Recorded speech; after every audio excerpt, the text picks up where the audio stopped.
আসসালামু আলাইকুম, কেমন আছেন সবাই? আশা করি সবাই ভালো আছেন। আলহামদুলিল্লাহ আমরা অনেক ভালো আছি।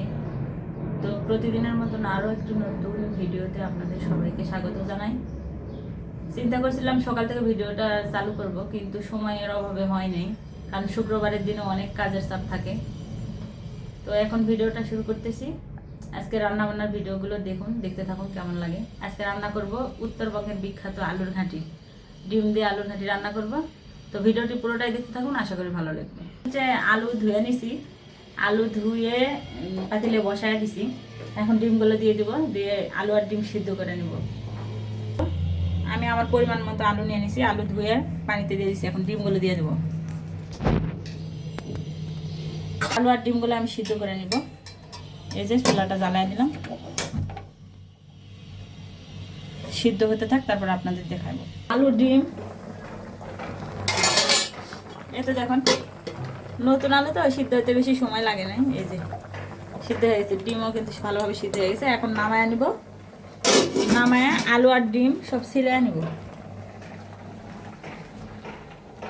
তুমি ডিম খাবা? হ্যাঁ, তুমি কি খাচ্ছ দেখাও তো, কি খাচ্ছ? কি খাচ্ছ তুমি? তো আমি আলু আর ডিমগুলো আগে ছিলিয়ে নিই। এই যে এইভাবে সব আলু ছিলিয়ে নিব আমি।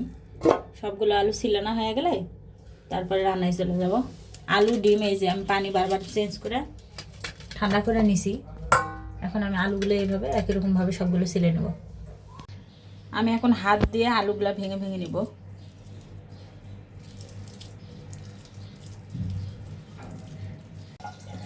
এখানে এখন আমি পানি দিয়ে নেব। আলুগুলো ভেঙে ভালোভাবে, একবারে ভাঙি নাই, এই যে আধা ভাঙা করে রাখছি, এইভাবে পানি দিয়ে নেব।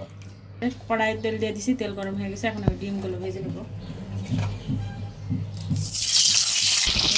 লবণ আর হলুদ দিয়ে দেবো। এখন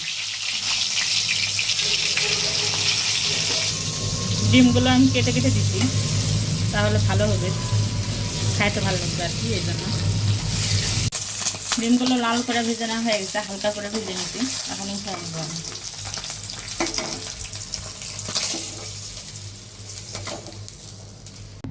এই তো এখানে আমি কাঁচামরিচ, পেঁয়াজ, রসুন, আদা সব কিছু নিছি। রসুন আদা এগুলো কিন্তু আমি থেঁতো করে নিছি, সব কিছু মানে বাটা দিই নাই। এখন আমি দিয়ে দেবো এগুলো ভালোভাবে। এগুলো এখন লাল করে ভেজে নেব। এখন আমি এখানে দিয়ে দেবো গোটা জিরে, একটু গরম মশলা। এখন আমি ভালোভাবে ভেজে নেব।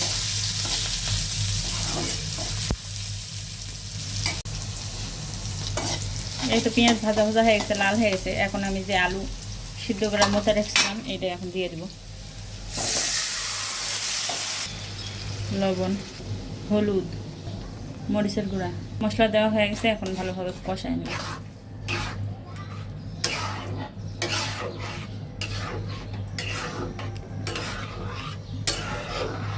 এখন সুন্দর করে আলু ঘাঁটি কষাবো যতক্ষণ না এই সম্পূর্ণ পানিগুলো শুকিয়ে যায়।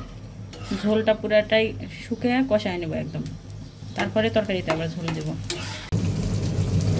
এই তো দেখুন কত সুন্দরভাবে আমি তরকারিটা কষায় নিছি, একদম শুকনো শুকনো করে, অনেক সময় ধরে কষাচ্ছি। এখন কিন্তু একটা টমেটো দিয়ে দেবো। টমেটোটা দিয়ে আবার ভালোভাবে কষাবো আরও। এই তো সুন্দর করে আমার তরকারিটা কষানো হয়ে গেছে, টমেটো দিয়ে আবার ভালোভাবে কষায় নিছি, একদম শুকনো শুকনো হয়ে গেছে। এই পর্যায়ে আমি তরকারিতে ঝোলের পানি দিব। এই যে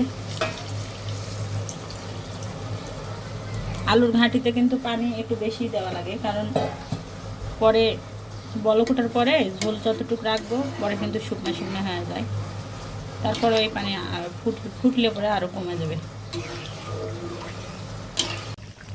তরকারিতে সুন্দরভাবে বলক উঠে গেছে। এখন কিন্তু ডিমগুলো আমি দিয়ে দেবো। এই যে ভাজা রাখছিলাম ডিম, এখন ডিম দিয়ে দেবো।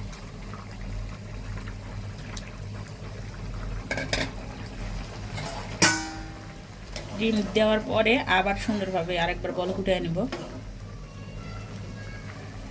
তরকারিটা কিন্তু হয়ে গেছে,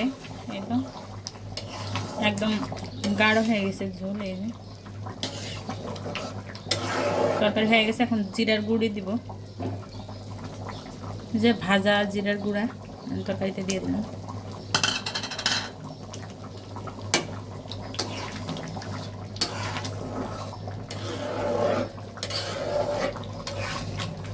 নামায় রাখা দিলে তরকারি আরও কমে যাবে কিন্তু ঝোল। এখন চুলা বন্ধ করে দিব।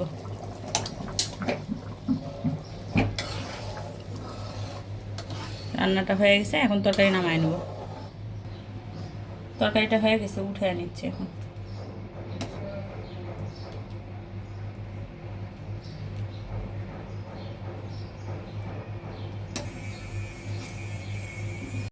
তো এই যে আজকে আজকে আমাদের দুপুরের রান্না, ডিম দিয়ে আলুর ঘাঁটি।